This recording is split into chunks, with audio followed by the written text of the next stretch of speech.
വന നിയമ ഭേദഗതി ബിൽ ഉപേക്ഷിച്ച സംസ്ഥാന സർക്കാർ. ജനങ്ങളിൽ ആശങ്ക സൃഷ്ടിക്കുന്ന വന നിയമ ഭേദഗതി നിർദ്ദേശങ്ങൾ സർക്കാർ ഉപേക്ഷിക്കുന്നതായി മുഖ്യമന്ത്രി പിണറായി വിജയൻ വാർത്താസമ്മേളനത്തിൽ വ്യക്തമാക്കി.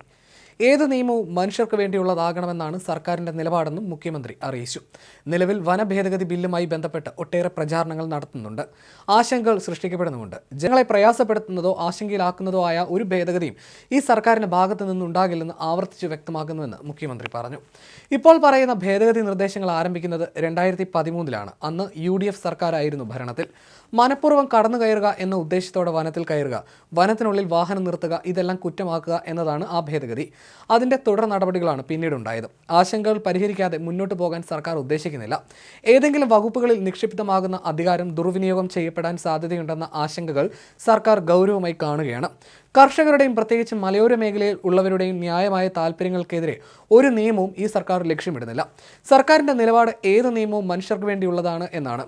മനുഷ്യരുടെ നിലനിൽപ്പിനും പുരോഗതിക്കും അതിലൂടെ പ്രകൃതിയുടെ വിശാലമായ സംരക്ഷണത്തിനും പര്യാപ്തമായ സൂക്ഷ്മതലത്തിലും സമഗ്രതലത്തിലും കൈക്കൊള്ളണമെന്ന കാര്യത്തിൽ തർക്കമില്ല. വനസംരക്ഷണ നിയമത്തിന്റെ കാര്യത്തിലും ഇതേ നിലപാടാണെന്നും മുഖ്യമന്ത്രി വ്യക്തമാക്കി. എല്ലാ നിയമങ്ങളും മനുഷ്യർക്ക് വേണ്ടിയാണ്. മനുഷ്യന്റെ നിലനിൽപ്പിനും പുരോഗതിക്കും അതിലൂടെ പ്രകൃതി സംരക്ഷണത്തിന് പര്യാപ്തമായ നിലപാട് കൈക്കൊള്ളണമെന്നതിൽ തർക്കമില്ല. കേരളത്തിൽ ജനസാന്ദ്രത നോക്കിയാൽ 860 അയൽ സംസ്ഥാനങ്ങളെക്കാൾ കൂടുതലാണിത്. ഈ ജനസാന്ദ്രതയും ഭൂപ്രകൃതിയുടെ പ്രത്യേകതകളും ജീവിത രീതികളും കണക്കിലെടുക്കുന്നതാകണം വന നിയമങ്ങളെന്നാണ് ഇടതുപക്ഷ സർക്കാരിന്റെ നിലപാട്. വന്യമൃഗങ്ങളുടെ ആക്രമണങ്ങളിൽ നിന്ന് ജനങ്ങളെ സംരക്ഷിക്കണം. പ്രകൃതി സംരക്ഷണ പ്രവർത്തനങ്ങളിൽ വെള്ളം ചേർക്കരുതെന്നും മുഖ്യമന്ത്രി വ്യക്തമാക്കി. സംസ്ഥാനത്തെ ജനസാന്ദ്രതയും ജീവിത രീതിയും ഭൂമിശാസ്ത്രപരമായ സവിശേഷതകളും കണക്കിലെടുക്കുന്നതാവണം വന നിയമങ്ങൾ. വന്യജീവി ആക്രമണങ്ങളിൽ നിന്ന് ജനങ്ങൾ സംരക്ഷിക്കപ്പെടണം. അതിനൊപ്പം വനവിഭവങ്ങൾ ചൂഷണം ചെയ്യുന്നത് തടയണം. വന്യജീവി ആക്രമണം തടയുന്നതിൽ പ്രധാന തടസ്സം കേന്ദ്ര നിയമമാണ്. അക്രമകാരികളായ മൃഗങ്ങളെ കൊല്ലുന്നതിന് പോലും പരിമിതിയുണ്ട്. പുലി നാട്ടിലിറങ്ങിയാൽ ആദ്യം 6-അംഗ സമിതി രൂപീകരിക്കണമെന്നതാണ് നിയമം. 6-അംഗ സമിതി ഇരുന്ന് ചർച്ച ചെയ്യുന്നതുവരെ പുലി അവിടെ തന്നെ നിൽക്കുമെന്ന് കരുതാൻ പറ്റില്ലല്ലോ എന്ന് മുഖ്യമന്ത്രി പറഞ്ഞു. നടപടിക്രമങ്ങൾ പാലിക്കേണ്ടി വരുന്നത് കൊണ്ടാണ് മയക്കുവെടി വെക്കാനുള്ള ഉത്തരവിടാൻ കാലതാമസം നേരിടുന്നത്.